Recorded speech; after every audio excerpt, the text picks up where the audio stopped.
Shalom, selamat pagi Bapak Ibu, saudara-saudariku yang terkasih dalam Tuhan Yesus. Apa kabar semuanya? Saya berharap semuanya dalam keadaan yang baik-baik saja. Puji Tuhan, tanpa terasa kita sudah memasuki penghujung tahun 2022.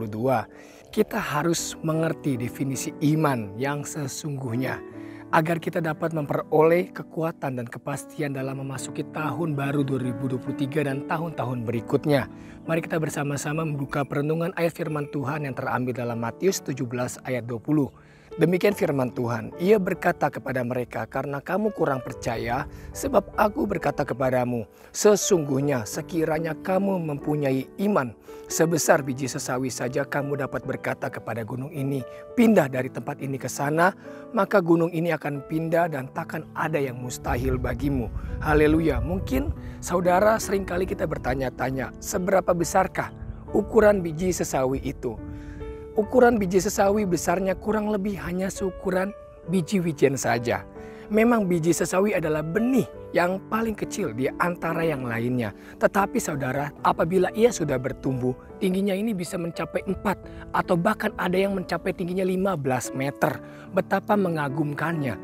Jadi jangan pernah kita meremehkan sesuatu hal yang kecil, termasuk iman dan pengharapan yang Anda miliki. Sesuatu yang kecil, yang tidak dianggap, diremehkan, semangat yang mulai pudar. Iman sebesar biji sesawi dapat menghasilkan sesuatu hal yang luar biasa. Mungkin Anda mengalami hal yang serupa, diolok-olok karena keyakinan dan iman yang Anda miliki. Keadaan sekarang seperti ini masih tetap berdoa, masih tetap bergantung kepada Tuhan. Mana Tuhanmu? Katanya bisa menolong engkau di waktu kesesakan. Tidak hanya itu, mungkin saudara sedang berada di ujung tanduk. Saudara hanya memiliki setitik harapan dan semangat Anda sudah mulai pudar. Tetapi izinkan saya pada hari ini untuk memberitahu saudara bahwa hal yang demikian sama halnya seperti biji sesawi yang kecil.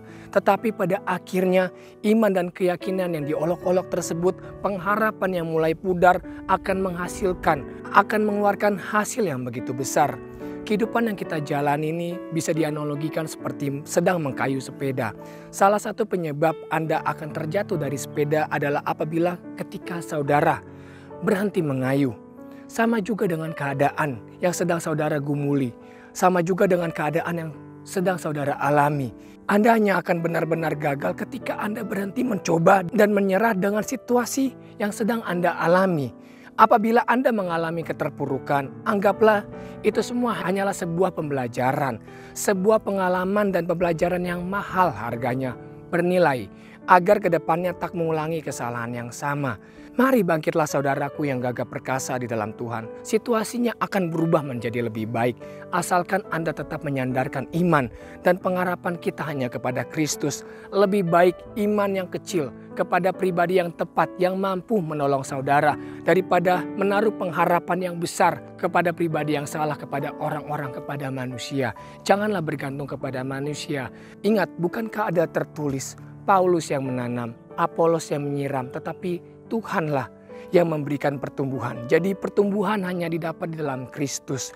Iman sebesar biji sesawi yang ukurannya hanya sebesar biji wijen saja mampu tumbuh hingga 4-15 meter dari sisa-sisa pengharapan.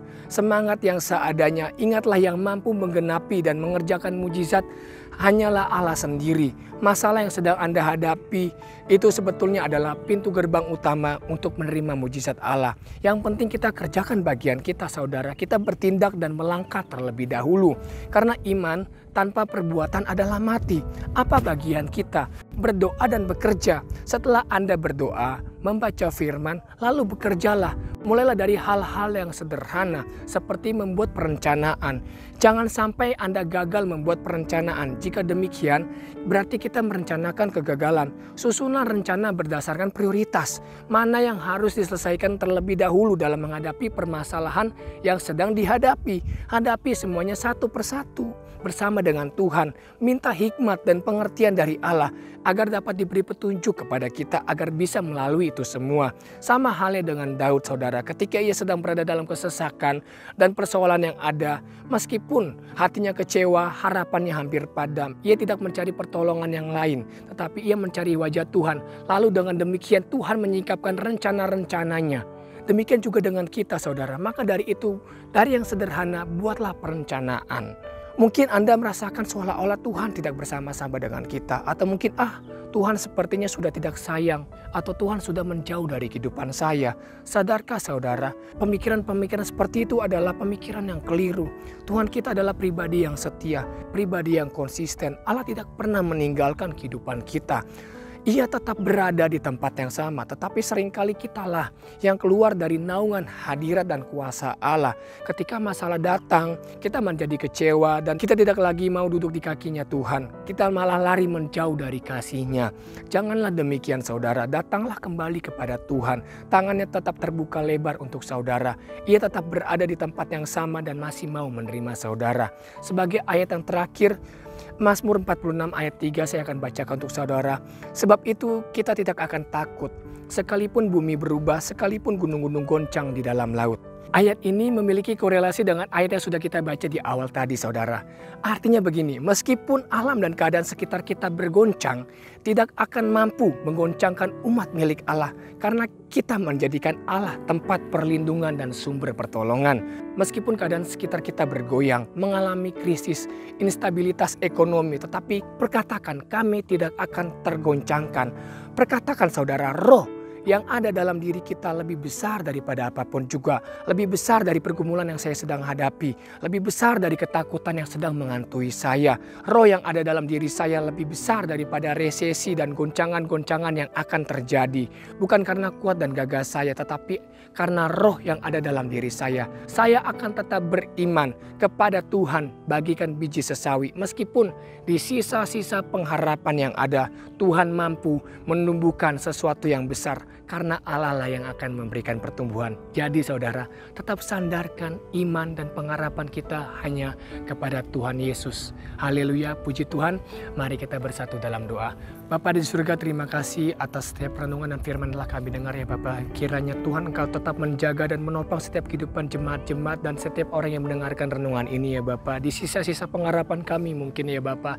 Di sisa-sisa kekuatan kami mau tetap mensandarkan iman dan pengharapan kami hanya kepadamu. Karena kami tahu Tuhan, tangan-Mu tak kurang panjang untuk menolong kami. Telinga-Mu tak kurang tajam untuk mendengarkan setiap seruan kami ya Bapa. Terima kasih Tuhan atas pertolongan-Mu yang telah kami terima. Kami mengucap syukur, kami siap menghadapi hari-hari bulan-bulan selanjutnya karena roh yang ada dalam kami lebih besar daripada apapun juga. Terima kasih Tuhan, kami menyerahkan doa ini ke dalam tangan-Mu hanya di dalam nama Tuhan Yesus Kristus Allah kami yang hidup. Haleluya. Amin.